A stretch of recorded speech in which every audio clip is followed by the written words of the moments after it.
Greetings and namaskara everyone. This Himalayan Academy Publications presentation is by Satguru Bodhinatha Veylanswami and is entitled Gratitude and Appreciation.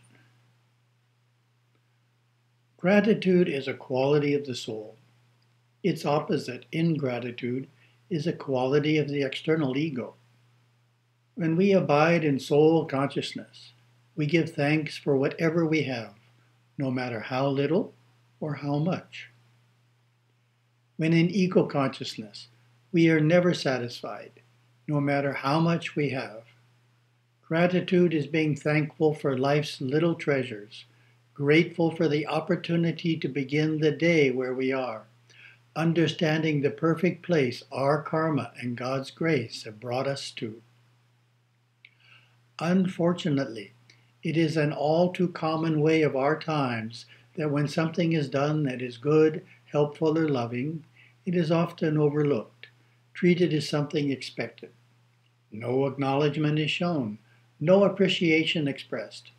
But if a shortcoming is seen, everyone is swift to point it out. Not only are they swift, quite often they are unkind as well.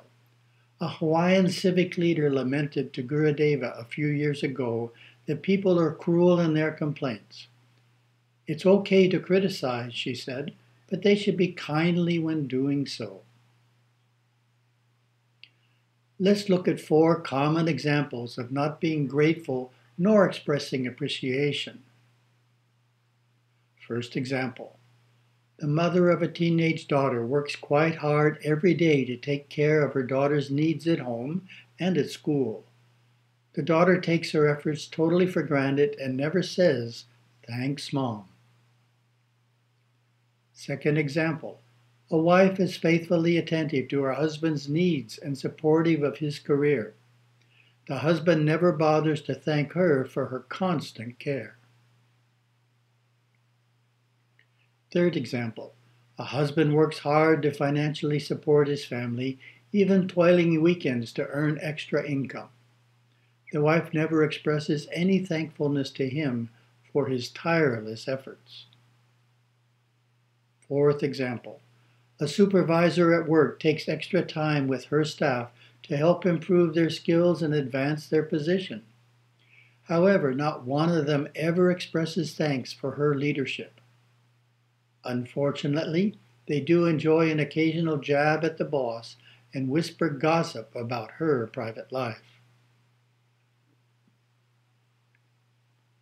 Hindu scriptures indicate a better way. They stress that gratitude for kindness received should never be forgotten. The Tirukural of St. Tiruvalluvar poetically states this idea in the 11th chapter on gratitude. For 7 lives and 7 bodies, the grateful will remember friends who relieve their anguish and affliction. The Tirukural also indicates lasting friendship with those who helped you is important. Never forget fellowship with pure souls, nor forsake friendship with those who aided you in adversity. Satguru Bodhinatha made this statement on the importance of gratitude and appreciation. I have faith in human integrity, in that unfailing, still small voice of the soul, which each who listens for can hear. We are essentially pure souls temporarily living in a physical body, encased in love to make a difference in the world today, even if it is a small one. All of us making the same difference together do so in a big way.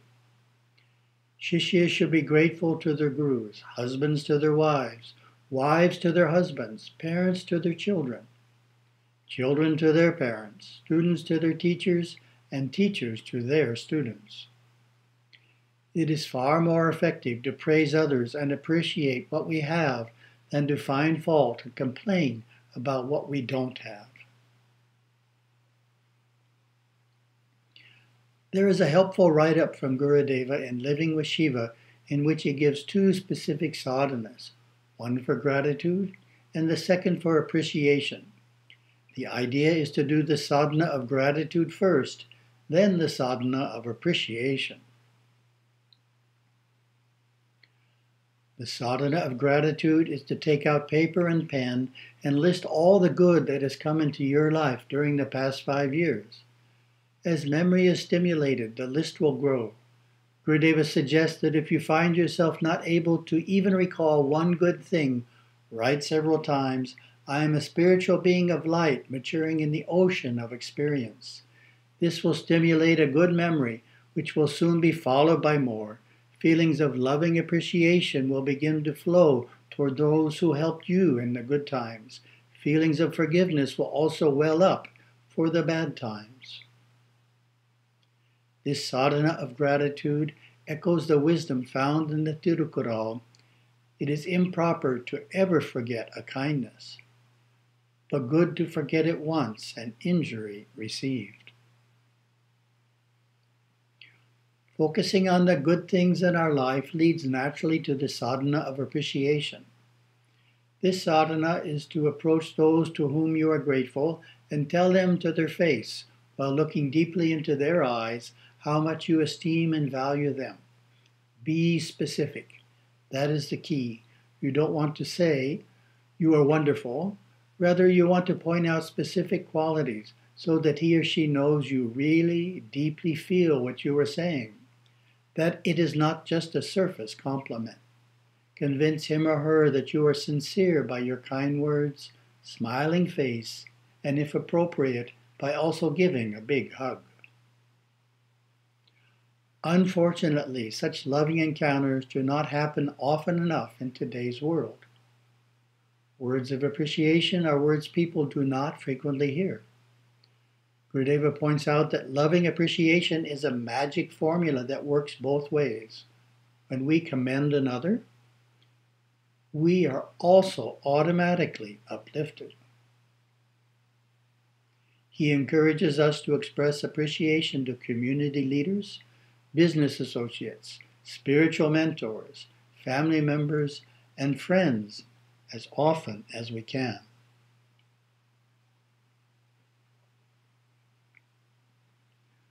To prepare yourself for the appreciation sadhana, you can practice by standing before a mirror and looking at your face and saying aloud, "I am grateful to you and appreciate your being in my life." You can then describe the many good actions you have done during the past 5 years. Once you feel comfortable appreciating yourself, you are ready to begin appreciating others. This exercise helps overcome any shyness you may feel. A person who is quite well known in the world of helping individuals verbalize appreciation is Helise Bridges. She has visited the island of Kauai a few times to conduct her program in the local schools. Both Gurudeva and I had the opportunity to meet her in person. Her message to schools is a simple affirmation: who I am makes a difference. A social vaccine uniting youth and community to make a difference. In her approach, you give a blue ribbon to the person you are appreciating, which says, "Who I am makes a difference." Her website has many inspiring testimonies. Let me share 2.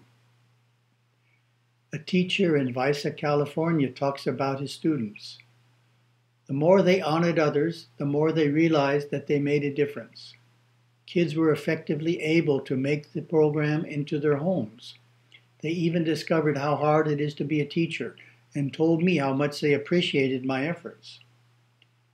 They realized that they were not just kids, but people who could make important changes in their school, home, and community. A policeman in San Jose, California stated, "In a culture that seems to be cultivating disrespect among people, the Who I Am Makes a Difference Blue Ribbon campaign reminds us that each person is an unrepeatable miracle and gives us the permission and the opportunity to acknowledge the unique and invaluable contributions we make to this world. We have implemented this program into our program for the last 5 years because it works. Another place that gratitude has importance is in the positive psychology branch of psychology. They include in their list of positive interventions the gratitude visit. Here is a description. Close your eyes, call up the face of someone still alive who years ago did something or said something that changed your life for the better. Someone who you never properly thanked. Someone you could meet face to face next week. Then write a letter of gratitude to this individual and deliver it in person. Be specific about what the person did for you. Call the person and make an appointment without telling the purpose. At the meeting, read the letter, then discuss the content and your feeling for each other. This exercise benefits us by giving a pleasant memory of a positive event in our life and also strengthens our relationship with the person.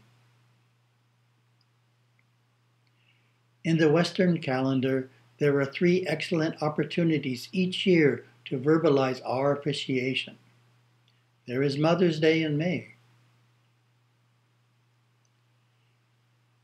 In June, we have Father's Day. And in September, there is Grandparents' Day.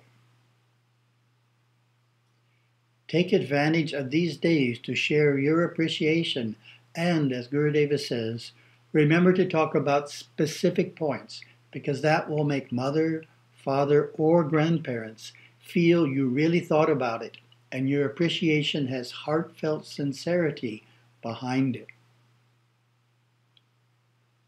Many years ago, a number of our youth devotees in Malaysia held a surprise Mother's Day event. Let me share part of their description of it.